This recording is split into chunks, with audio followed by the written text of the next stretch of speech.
To become a blockbuster director, one must attain a proven track record of creating films which are broadly appealing to mass audiences.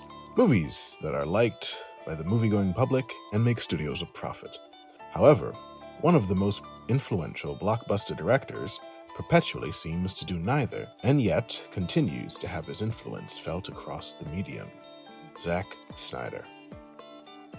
A director with a singular sense of style that is often imitated, but never duplicated. Backed by an army of fans equal in passion to his army of critics. While these make him distinct from most directors, there is one way in which he blends in with the crowd. For every movie you see on any director's IMDb page, there are about 10 that didn't even get past the development stage. And Zack Snyder is no exception. He's been attached to a number of projects that went nowhere. A biopic about George Washington, a remake of Heavy Metal, and most notoriously, an adaptation of the Ayn Rand novel, The Fountainhead. However, one unmade Snyder film doesn't get talked about as much as these, despite it coming the closest to being filmed and the longest gestating.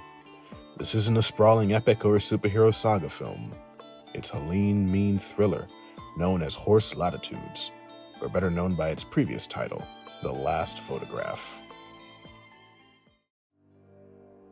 Our story begins in October of 2007. Snyder is off the heels of the success of 300 and is currently shooting the long gestating cinematic adaptation of Watchmen. On October 11th of 2007, The Hollywood Reporter broke that Snyder was eyeing The Last Photograph to be his next film after Watchmen. The article describes the film as a drama revolving around a photograph that becomes the catalyst for a journey between two men traveling through war-torn Afghanistan. Kirk Johnstett, who wrote 300, was writing the script. Hollywood Gang Productions would produce the film alongside Snyder's own production company, Cruel and Unusual Films. However, Snyder was not setting this up as a studio film. The plan was to make it and then auction it off. An interesting choice considering that Snyder clearly had a relationship with Warner Brothers at the time. Not only did they trust him with finally adapting Watchmen, but also an adaptation of the Ray Bradbury novel, The Illustrated Man. They even put up financing for two original ideas by Snyder, a zombie film called Army of the Dead, and a sci-fi fantasy film called Sucker Punch. The next update would come in 2009.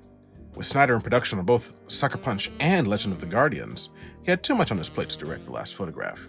Sergei Bodrov was brought in to direct the film, hot off the success of his Genghis Khan biopic Mongol.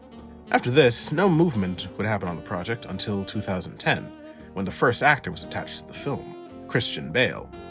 With the addition of Bale came a new director, Niels Arden Oplov, the director of the 2009 Swedish film The Girl with the Dragon Tattoo. It is not known why Bodrov left the project, but the timing would indicate it was due to production on his own film, A Yakuza's Daughter Never Cries.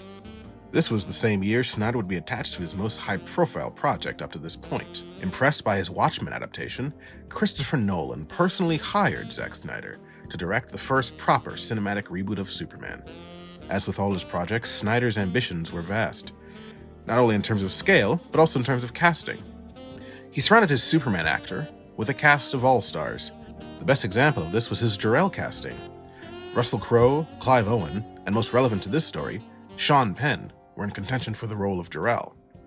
Sean Penn would decline a role in this Snyder production in exchange for another, the co-lead of The Last Photograph. Mike Fleming Jr. broke the story for Deadline on April 12, 2011. The article gives us an elaborated synopsis of the film's plot. Set in Afghanistan, it is a timely drama that has elements of The Searchers and Taken.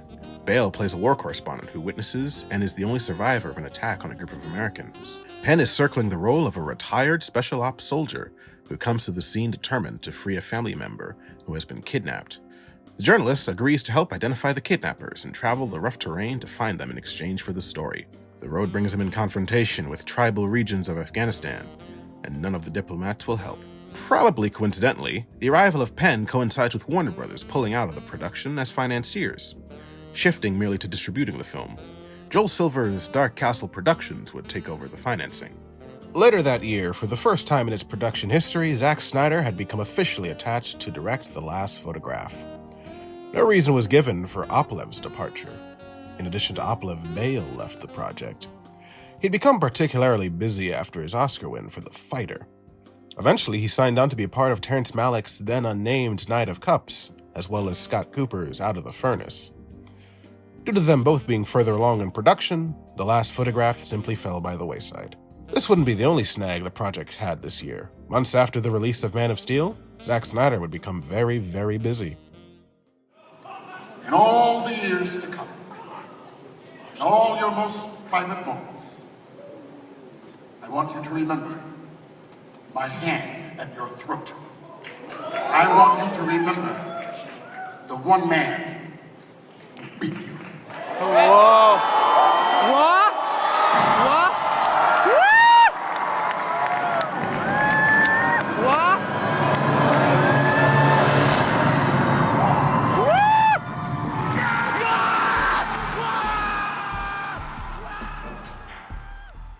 At San Diego Comic-Con in 2013, Warner Bros. Announced that the sequel to Man of Steel had found its antagonist, Batman. Ever since the two traded blows in The Dark Knight Returns, fans had been dying to see the clash adapted to the big screen. Zack Snyder had become the man who would commit this legendary battle to celluloid. However, accepting the job of directing Batman vs. Superman would lead to much bigger things. By 2014, Snyder was confirmed to be directing a Justice League film. By the fall, Warner Bros. Announced their DC slate from 2014 all the way through 2020. Snyder being confirmed as one of the principal architects of this historic endeavor. Not only was he directing Justice League Part 1 and 2, he was producing Wonder Woman and Aquaman. He was directly involved in The Flash at the ground floor before the film was morphed into a Flashpoint adaptation. He was even percolating a film centered around Ryan Choi, also known as The Atom. For the next 3 years, Snyder was all DC all the time. Eventually, the last photograph would get some breathing room. In 2016, the trades caught wind that Justice League Part 2 was moved from its November 2019 release date. In its place would be Ben Affleck's Batman film. In the wake of this, it was widely reported that Snyder was setting up the last photograph to fill in a newfound gap in his schedule. However, life had other plans. In the summer of 2017, it was reported that Snyder had stepped down from Justice League due to a death in the family. The suicide of his daughter, Autumn Snyder. Snyder spent the next several months at his family's side. Even without the passing of Autumn, calling the making of and subsequent release of Justice League a mess would be a grave understatement. Between the executive meddling on the film, and many of Snyder's allies at the studio either leaving or having their power drastically reduced, Snyder had no reason to maintain his decade-long relationship with the studio. When all was said and done, WB lost Snyder, and The Last Photograph lost its distributor. The Last Photograph wouldn't have another update until June of 2021. Illuminati reported that Snyder was setting up The Last Photograph as his next project following Army of the Dead. However, the film underwent some changes. For one, its title was changed from The Last Photograph to Horse Latitudes. The title refers to the latitude lines 30 degrees north and south of the equator. Now the film is about a photographer who's taken pictures of a diplomat and his family being gunned down. He teams with a special ops soldier to find the murderer. Lastly, it was reported that Billy Crudup and Corey Stoll would play the leads. No information was given as to which actor was playing which role, and neither actor confirmed their involvement. However, Crudup being a previous Snyder collaborator, and Stoll being cast in Snyder's Rebel Moon less than 1 year after this story broke, lends legitimacy to this report. However, global circumstances would conspire against the production. Are there any updates at all on it's called Horse Latitudes? The hope is to shoot that movie in South America. COVID right now is pretty intense in that part of the world, so we're just waiting for hopefully some relief in order to get up and make that out. Although I do have another thing that I'm working on right now that I'm hopefully we'll see if that comes out. After the interview, Snyder embarked on bringing his Star Wars pastiche Rebel Moon to life.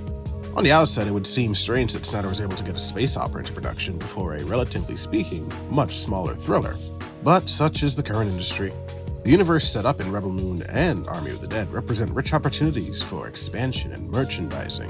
This makes a drama film with a sizable scope a much harder sell to producers trying to keep up with the other big franchises on the block. And a big franchise Netflix was hoping for. So I have literally liked or loved every single Zack Snyder movie up till now, except for the one. I was not prepared for how bad this movie is. This version of Rebel Moon already feels like the 4-hour director's cut version of Rebel Moon because it just kind of drags on. Unfortunately, it was a slog for me to get through. The director's cut adds another hour, and it's the same story. The fascists want the wheat, the rebels want to kill the fascists. Can you kill fascists with wheat? After the hostile reception of the Rebel Moon two-part experiment, Snyder made it clear that he wanted his next project to be less VFX heavy than his previous output. We're trying to do something like a small movie right now. I'm not going to say what it is, but like I just was like, can I just do a movie without any visual effects in it for like 5 minutes, and then we get back to the insanity. But I just kind of that's. After previously announcing films centered around the LAPD and the world of MMA, Snyder announced via Variety that Horse Latitudes would be his next project, although now the title had reverted back to The Last Photograph. Rebel Moon actor Fra Free and Army of Thieves actor Stuart Martin have been attached to star. It's unclear which actor is playing which role. Also, for the first time, composers are attached to the project. Previous Snyder collaborators Hans Zimmer, Stephen Dorr, and Owen Benjamin. The article indicates that the film has undergone several changes since its last update. Instead of Afghanistan, the film is now set in South America. The photography character is elaborated on as a washed-up junkie. The Special Forces character is now an ex-DEA agent. The ghosts of his past will serve as forces of antagonism. Just as it was in 2007, the film is set to go into production without a distributor. The article also gives the first direct quote from Snyder about his actual vision for the film. Snyder describes it as a meditation on life and death, embodying some of the trials that I have experienced in my own life and the exploration of those ideas through image making.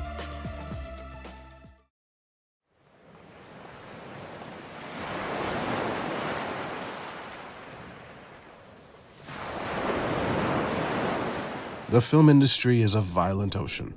It teems with life and death. The same currents that lifted the DCEU and Snyder's Netflix universe to the surface sunk them both. Most projects simply float in the shuffle, at various distances from the sunshine of public consumption.